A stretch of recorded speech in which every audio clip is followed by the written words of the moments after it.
Magandang hapon, Yusek. Baka may reaction mo ang palasyo dun sa pagkaka-aresto kay Franco Mabanda, PGMN founder, kaugnay dito po sa extortion case sa dating speaker. Nais naman po ng Pangulo sa lahat ng pagkakataon managot ang dapat na managot.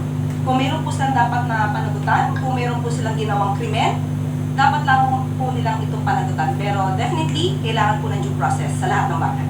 Follow up po, kilala po ba siya ng kilala po ba siya ng Pangulo dahil sinasabing may papel daw itong si Mabanda sa online political campaigns noon na sumusuporta kay Pangulong Marcos?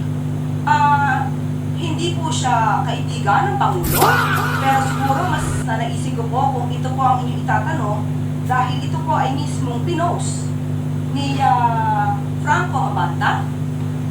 Baka ito po ang itanong nyo kung ano po ang relasyon niya sa mga Duterte. Huwag ka lang paliwanag! Ikaw lang muna!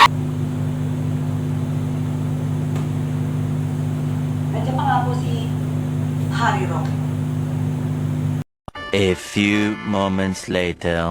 Malinaw pa sa sikat ng araw na close po silang dalawa ni Mabanta dito sa litratong ito. At kuha ang larawang ito dito sa palasyo mismo. Yung awang natalayan.